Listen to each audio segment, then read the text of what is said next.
I want to talk about also, guys, the three other teams from the Big Ten that made the playoff this year. We had Oregon actually winning the Big Ten in their first year before bowing out in the Rose Bowl. Penn State making it further than they ever have under James Franklin and having a lot of positives, but maybe some also big question marks for next year. And then Indiana, the team that no one saw coming, getting to the playoff in year one under Kirk Cignetti, an unquestioned big success for year one for him. With Oregon and Penn State, I think those are kind of separate from Indiana. Indiana's kind of a separate conversation, but with Oregon and Penn State, what do you guys feel like those two programs need to do to get over the hump of being really, really good, but not getting to the championship contending level? Ooh. So can I give you guys a quick tidbit real quick to finish on Ohio State? Apparently Matt Patricia is in town and interviewing for the DC spot tomorrow. Okay. So as there's long as he's not the offensive coordinator. Yes. I think So, yes, a 3-tech piece release of information per the Ohio State beat. Well, Matt Patricia's in town interviewing for DC tomorrow. We'll see what comes out of that, but we'll see what happens. As far as Penn State and Oregon, Ryan and I debated this with Penn State. Like, we talked about this preseason, Ryan. Like, what if you're 10-2 again, or what if you get in the playoffs and you bow out early in your first game, losing to a team that you probably shouldn't, or a big boy? Well, Penn State not only lands the easiest path to potentially the national championship, at least the semifinal, with SMU and Boise, but then they get against said big boy, Notre Dame, and they lose again. Their fan base and interactions with them, they seem to be quite thrilled with the results of this season. In essence, James Franklin has got a monkey off his back, right? He's won some big games now in the playoff. He still can't get over the Michigan or the Ohio State hurdle. That's a challenge for him. But I think Happy Valley, you're feeling pretty good. I think to get over the hurdle next year for this team specifically that's reloaded is wide receiver. If you can't find someone to catch the ball from Aller, it's going to be a long 2025 for you again. And not in the essence of wins and losses, but you're going to get kind of the same point and fizzle out because these teams late in the playoff are going to have the DBs to be able to cover you and slow you down or take away a Tyler Warren. Look what Ohio State and Caleb Downs did to him. Only team this year to really shut him down, and they couldn't do anything. And now he's gone.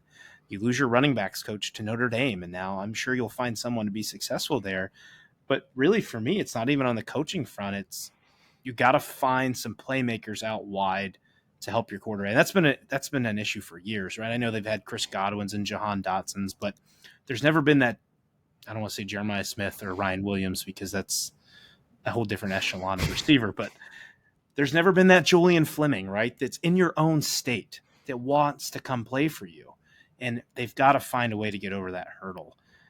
For Oregon, for me, I think you were about as successful as you could have expected in year one in the Big Ten. And coming in undefeated, you win the Big Ten championship. Now your postseason play needs to improve. And we've kind of seen that with Dan Lanning before, with the rematch with Washington last year in the Pac-12 championship the last year, and he lost it. We've had this talk with our guy, Dale Bliss. Is there a thing with Dan Lanning in big games? Can he not get over that big game, right? Like he beat Ohio State at home, but on a neutral field, it was duck hunting season, man. It was shotgun season, and you were gone. So I think him finding a way to get that piece, he needs the last piece, right? You got the conference title, but now your other postseason plays has been kind of lackluster, and quarterback hasn't been the issue. Bo Nix and Dylan Gabriel have been fantastic. I'm sure Dante Moore is going to fit in that friendly system well. But, I mean, my goodness, your defense, what happened to them after they were a pretty vaunted defense in the Big Ten all year? So, Ryan, maybe you can put a little more on the Oregon part to get them over the hump here.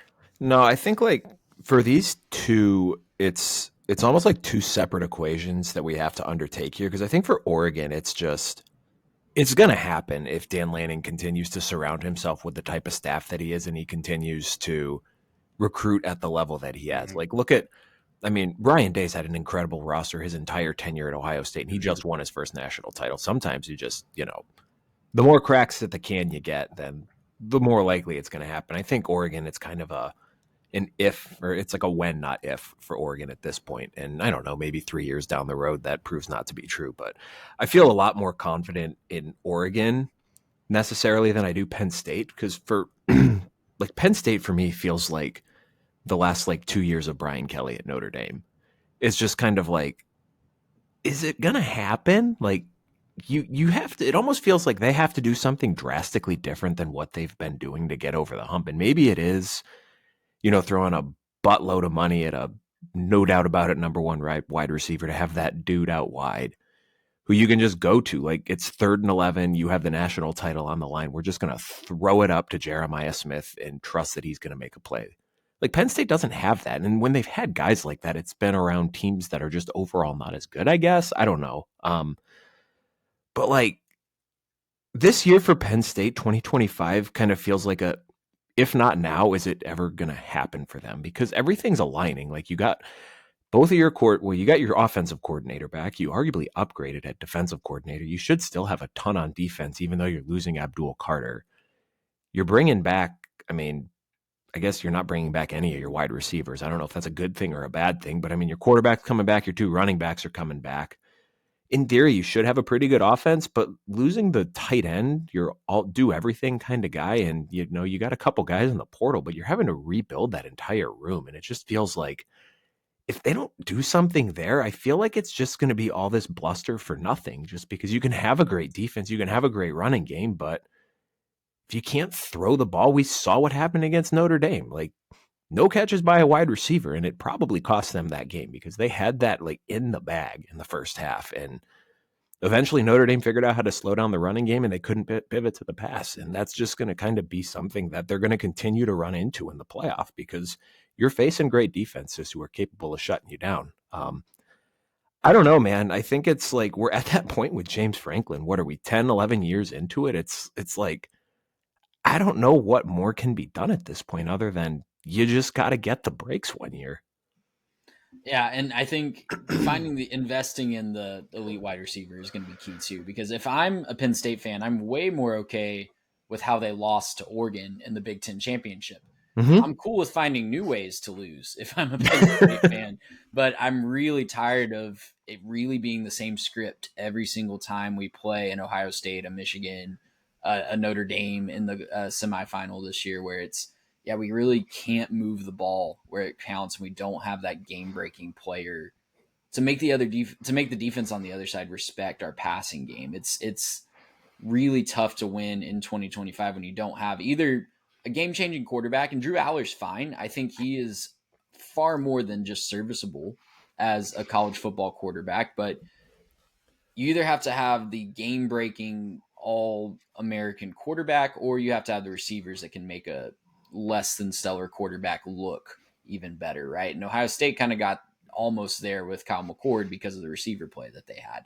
So not having either of those is really going to hold Penn State back in my mind. But still, even in the Big Ten, I wouldn't be shocked if they're back in the championship game next year with what Ohio State's having to replace, with what Michigan's still trying to get going, with likely a freshman quarterback. But it would not shock me at all if they're right there playing for a bye.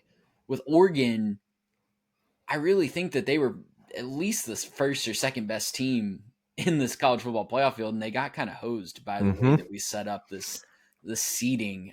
We really saw what probably should have been the national championship game, or at least a semifinal game in the Rose Bowl, in my mind. And that's kind of a shame. I hope we get that fixed as we move forward into this playoff format. Gracious, how about